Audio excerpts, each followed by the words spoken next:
नमस्कार सभी को। स्टोरीज विद मैसेज के एक और सेक्शन में आपका स्वागत है। पार्ट 1 में हमने यूरोपियन यूनियन कवर कर लिया है, जाके देख लेना। और जिसने वो वेब सीरीज देखी है आर्य, उसके साथ कंपेयर भी कर लेना कि कैसे यूरोपियन यूनियन एक भिक्षा से, एक तरीके से उसको जो दान मिला था उसके पैसे से, वो इतना बड़ा हो गया कि पूरा एक कॉन्टिनेंट ही उसके नाम है। उसके बिना वर्ल्ड ट्रेड ऑर्गेनाइजेशन अधूरा है। ठीक है, वो जिन लोगों के पैसे पे जिसने स्टार्टअप किया था उसके सामने आंखें से आंखें मिला के बैठता है और बात करता है। तो ऐसा आप इंडिविजुअलिटी के अगर हिसाब से ले तो आप भी कर सकते हैं। वो एक तरीके से यूरोपियन यूनियन से हमें सीखने को मिलता है कैसे इम्प्रूव करें अपने आप को। नेक्स्ट है आसियान। ठीक, तो हमने यूरोप का देख लिया, अब एशिया का देख लेते हैं। Association of south east Asian nation. अब क्योंकि वन मार्कर जैसी कोई चीज है नहीं तो इम्पोर्टेंट नहीं है, ऐसा कुछ भी नहीं है। टू मार्कर जैसी चीजें हैं तो ये पूछ सकता है कि फुल फॉर्म ऑफ आसियान और उसके बाद ऑब्जेक्टिव, जो हम अभी आगे देखेंगे। तो बैकग्राउंड समझ लेते हैं। Before and after the world war second, this area suffered the economic and political consequences of repeated colonialisms of Japanese and Europeans. इस एरिया पे इतने ज्यादा हमले हुए हैं, कब्जे हुए हैं जापानीज के, यूरोपियंस के, कि ये अपने आप को शायद ही स्टेबल कर पाया हो। ठीक, सफर्ड इसलिए लिखा हुआ है, वर्ल्ड वॉर सेकेंड से पहले भी और बाद में भी। Confronted problems of nation building. Nation building जो हमने पहला चैप्टर अपना टर्म 1 में पढ़ा था कि इंडिया के लिए क्या मुश्किलें आएंगी, उससे ज्यादा शायद इसको मुश्किलें आ रही हों। तो पॉवर्टी और बैकवर्डनेस देखा गया। Efforts failed. नैम ने कोशिश की, बैंडिंग कॉन्फ्रेंस भी हुआ, उसमें ये एफर्ट्स फेल हो गए।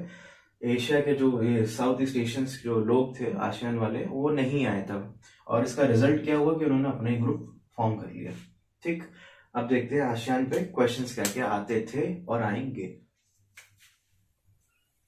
Established in 1967 by 5 countries: Indonesia, Malaysia, Philippines, Singapore, Thailand, by signing Bangkok Declaration।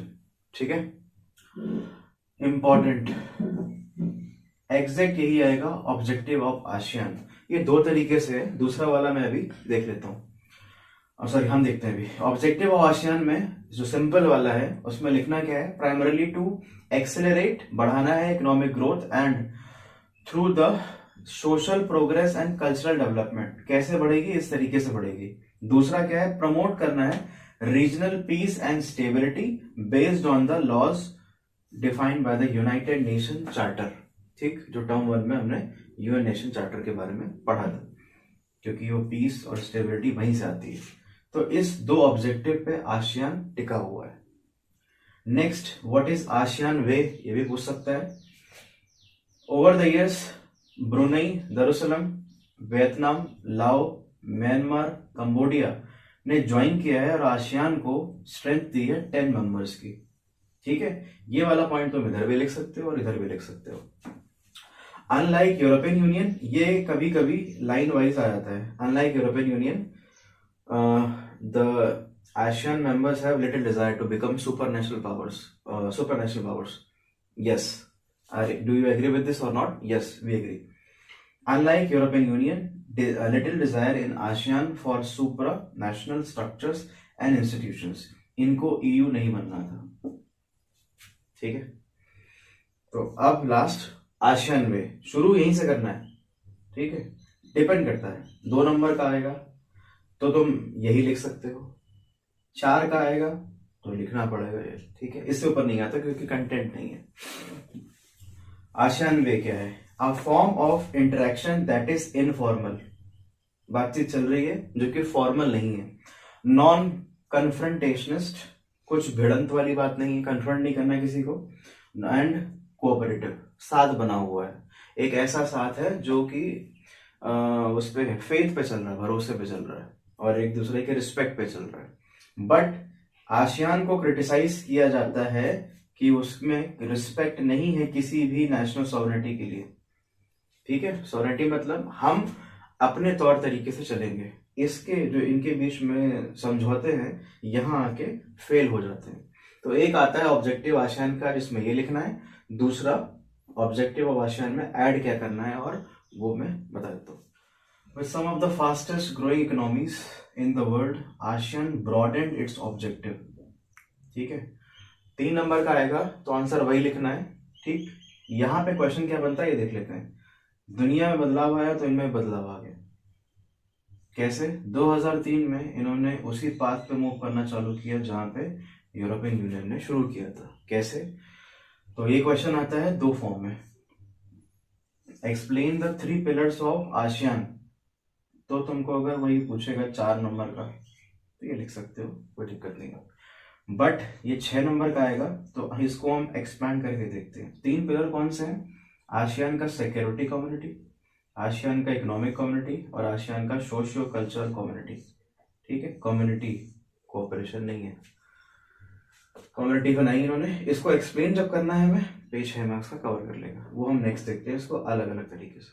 ASEAN का पहला पिलर, आसियान सिक्योरिटी कम्युनिटी के 3 पॉइंट्स हैं। Based on the conviction that outstanding territorial disputes को खत्म किया जाएगा या बढ़ावा ना दिया जाए, शुड नॉट एस्केलेट, इतना ना बढ़ जाए कि आर्म्ड कन्फ्रंटेशन पे बात आ जाए। ठीक है, मतलब कि कोल्ड वॉर तक रहे टाइप्स, आर्म कन्फ्रंटेशन नहीं होनी चाहिए। ये इनका पहला आसियान का सिक्योरिटी कम्युनिटी में कन्विक्शन। 2003 में member states promise to uphold peace, neutrality, cooperation, non interference and respect for national differences and sovereign rights. ये 2003 में ऐड हुआ है। ठीक, खुशहाल वाला माहौल। फिर एआरएफ बनाया गया, आसियान रीजनल फोरम, इस्टेब्लिश हुआ 1994 में। किस चीज के लिए? Organisation carries out coordination of security and foreign policy. ठीक है, तो उल्टा चल सकते हैं, उसका फॉर्मेशन, फिर ये और फिर ये। ठीक, ये है आसियान का सिक्योरिटी कम्युनिटी। अलग से भी आता है तो भी जो पहले वाले पॉइंट्स उनको ऐड करके लिखना है। और कम्युनिटी में अगर 6 नंबर का आता है आसियान पिलर तो वो वाला पॉइंट फिर इसको एक्सप्लेन करना है। ठीक, अगला देखते हैं ASEAN economic community. Next, second pillar of ASEAN, ASEAN economic community. It has smaller economy comparison with US, Japan, European union, but growing faster, बढ़ रही है परंतु इनके कंपैरिजन में कम है अभी, पर हो जाएगा। ऑब्जेक्टिव इज टू क्रिएट, मतलब कि 3 पिलर्स में जो एक और इकोनॉमिक कम्युनिटी है उसका भी अपना एक ऑब्जेक्टिव है। To create a common market and production base within ASEAN states. बहुत इंपॉर्टेंट लाइन है, आपस में ही खेल लेंगे, बाहर क्यों जाना है, ये इनका ऑब्जेक्टिव है। Like to resolve the dispute, obvious सी बात है जब आपस में खेलना होगा तो सबसे जोड़ के रखना पड़ेगा, नहीं तो काम नहीं चलेगा। Creating FTA, free trade area for, किस लिए क्रिएट किया था ये? इन्वेस्टमेंट आए, लेबर और सर्विसेज का फायदा मिले। तो ये इंडिया में भी है, बहुत सारे ट्रेडिंग रूट्स होते हैं, मतलब कि सामान आया और कुछ हद तक एक डिस्टेंस पे उस रोड का सर्विस टैक्स नहीं होता, तो जो कंपनीज है विदेश की उनको प्रॉफिट होता है, वो टैक्स उनका बचता है और इसको एफटीए कहते हैं। इंडिया में भी होता है, हर उस जगह पे होगा जहां पे ट्रेडिंग होती है। तो जैसे ही अपॉर्चुनिटी दिखी तो उठाने वाले लपक से कूदे। यूएस और चाइना ने ऑलरेडी नेगोशिएट कर लिया है एफटीए पे। अगर इसको ध्यान से देखोगे यूएस एंड चाइना, तो ये इस लाइन में नहीं आते हैं, पर इन्होंने अपने आप को नेगोशिएट करके ले आए हैं। To create a common market and production base within ASEAN states, within ASEAN states नहीं, बट ये आ चुके हैं क्योंकि फ्री ट्रेड एग्रीमेंट होगा और एरिया होगा। यही क्वेश्चन भी पूछा गया है सैंपल पेपर में कि यूएस क्यों साउथ एशिया की तरफ देख रहा है, क्यों लपकना चाह रहा है? फ्री ट्रेड एरिया मिल रहा है उसको, ठीक है, अपॉर्चुनिटीज मिल रही है उसको। ये था इकोनॉमिक कम्युनिटी। लास्ट में रीजनल कम्युनिटी, रीजनल कल्चर पे वो क्या काम कर रहा है आसियान। इकोनॉमिक देख लिया हमने। आसियान सोशियो कल्चरल कम्युनिटी में क्या पॉइंट्स लिखने होंगे? ये 3 पिलर्स हैं ये सारे, अगर भूल गए हो तो फिर से। Rapidly growing into a very important regional organisation, its vision 2020 has defined an outward looking role. अंदर का मामला खत्म, बाहर देखेंगे हम। For ASEAN in the international community. तो जब तुम बाहर देखोगे तुरंत ये लोग अंदर आ जाएंगे, जो हमने पहले देखा। एनकरेज नेगोशिएशन ओवर कॉन्फ्लिक्ट्स, पैसा आने लगा तो मैटर खत्म करने लगे ये लोग अपने पुराने वाले। मीडिएटेड, कौन? ASEAN mediated.